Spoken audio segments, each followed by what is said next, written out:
رضائی بہن کی محبت کا وہ منظر ہے نرالا، جنہیں دیکھ کر مصطفیٰ صلی اللہ علیہ وسلم نے اپنی چادر عظمت ہے ڈالا۔ بچپن کی وہ یادیں وہ دعاؤں کا سایہ ہے، سائمہ رضی اللہ عنہا کے لیے آج بھی رحمت کا دریا آیا ہے۔ وہ دور جہالت میں ایک مثال بن کر آئیں، جنہیں خود آقا صلی اللہ علیہ وسلم نے اپنی آغوش میں بٹھایا ہے۔ کیا آپ جانتے ہیں حضرت محمد صلی اللہ علیہ وسلم کی رضائی بہن حضرت سیدہ سیما کا واقعہ، جو آپ محمد صلی اللہ علیہ وسلم کو لوریاں سنایا کرتی تھی؟ میرے حضور صلی اللہ علیہ وسلم کی تو کوئی بہن نہیں تھی، لیکن جب آپ سیدہ حلیمہ سعدیہ کے پاس گئے تو وہاں حضور صلی اللہ علیہ وسلم کی ایک رضائی بہن کا ذکر آتا ہے جو آپ صلی اللہ علیہ وسلم کو لوریاں دیتی تھی۔ ان کا نام سیدہ سیما تھا۔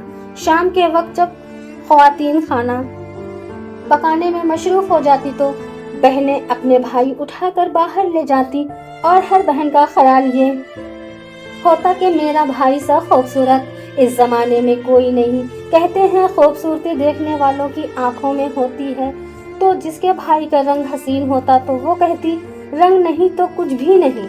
جس بہن کے بھائی کے نفوس خاد و خال خوبصورت ہوتے تو وہ کہتی رنگ کا کیا ہے، اصل خوبصورتی تو نفوس خال و خال کی ہے۔ بنو شاد کے محلے میں بچیاں اپنے بھائی اٹھاتی اور کہتی میرے بھائی جیسا کوئی نہیں۔ اتنے میں سیدہ سیما اپنے بھائی کو اٹھا کر آئی سیدہ محمد صلی اللہ علیہ وسلم کو اور کہا میرے بھائی جیسا دوسرا کوئی نہیں، تو سب کے سر جھک جاتے اور کہتی نہیں، تمہارے بھائی کا مقابلہ کوئی نہیں کر سکتا، ہم تو آپس کی بات کر رہے ہیں، آپ سے مقابلے کی بات نہیں کر رہے ہیں۔ اور پھر جب سب ان کے بھائی کو متفقہ طور پر کہتی تیرا بھائی خوبصورت ہے تو آپ کا سر فخر سے اٹھ جاتا اور اس کا ذوق آسماں کو چھو جاتا۔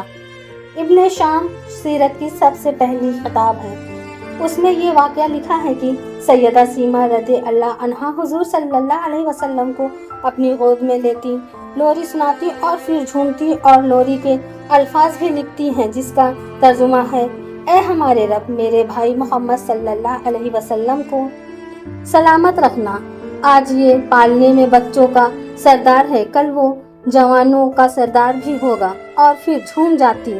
وہ زمانہ بھی آیا کہ حضور صلی اللہ علیہ وسلم مکے چلے گئے اور سیدہ سیما رضی اللہ عنہا بھی جوان ہوئی، جن کی شادی بھی ایک قبیلے میں ہو گئی۔ حضور صلی اللہ علیہ وسلم نے نبوت کا اعلان کیا۔ 13 سال کا وقت گزر گیا اور صلی اللہ علیہ وسلم مدینہ شریف چلے گئے۔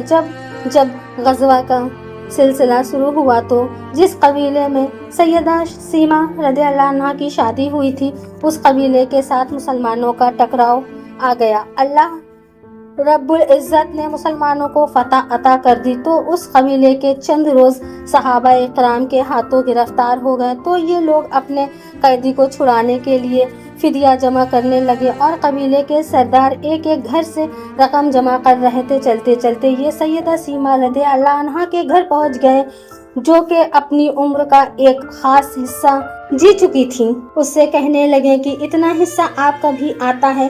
سیدہ نے کہا کس لیے؟ لوگوں نے کہا جو لڑائی ہوئی ہے اور جو ہمارے آدمی گرفتار ہو چکے ہیں۔ باتیں کرتے کرتے کسی کے لبوں پہ محمد صلی اللہ علیہ وسلم کا نام آیا تو سیدہ سن کر کہنے لگی اچھا انہوں نے تمہارے لوگ پکڑے ہیں؟ کہا ہاں۔ سیدہ نے کہا تم رقم اکٹھی کرنا چھوڑ دو اور مجھے ساتھ لے کر چلو۔ سیدہ نے کہا شاید تم نہیں جانتے، وہ میرے بھائی لگتے ہیں۔ سیدہ سرکار کے نوری خیموں کی طرف بڑھ رہی تھی اور صحابہ اکرام کا خیموں کے باہر پہرا لگا تھا۔ صحابہ آواز دی اے عورت ٹھہر جا، سامنے سرکار کا خیمہ ہے۔ آپ نے کہا میں محمد صلی اللہ علیہ وسلم کی رضائی بہن ہوں۔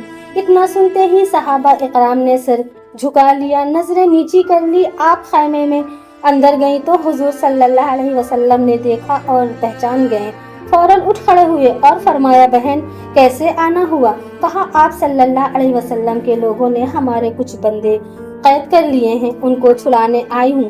آپ نے صلی اللہ علیہ وسلم نے فرمایا بہن تم نے تکلیف کیوں کی؟ کسی سے کہلوا دیتی تو میں چھوڑ دیتا، لیکن تم آئی، چلو اچھا ہوا، ملاقات ہو گئی۔ رسول صلی اللہ علیہ وسلم نے قیدیوں کو چھوڑنے کا حکم دیا۔ کچھ گھوڑے اور چند جوڑے لباس سیدہ سیما کو دے کر رخصت کیا، کیونکہ بھائیوں کے دروازے پر جب بہنیں آتی ہیں تو انہیں خالی ہاتھ رخصت نہیں کیا کرتے تھے۔ یہ ہے ایک بھائی کی بہن سے محبت، سبحان اللہ۔ اگر کوئی کمی پیشی ہو ویڈیو میں تو اللہ معاف فرمائے۔ درود پڑھیں اپنے پیارے محمد صلی اللہ علیہ وسلم پر۔ دعا ہے تمام حاضرین کی دعا اللہ محمد صلی اللہ علیہ وسلم کے صدقے میں قبول فرمائے، آمین ثم آمین۔ السلام علیکم۔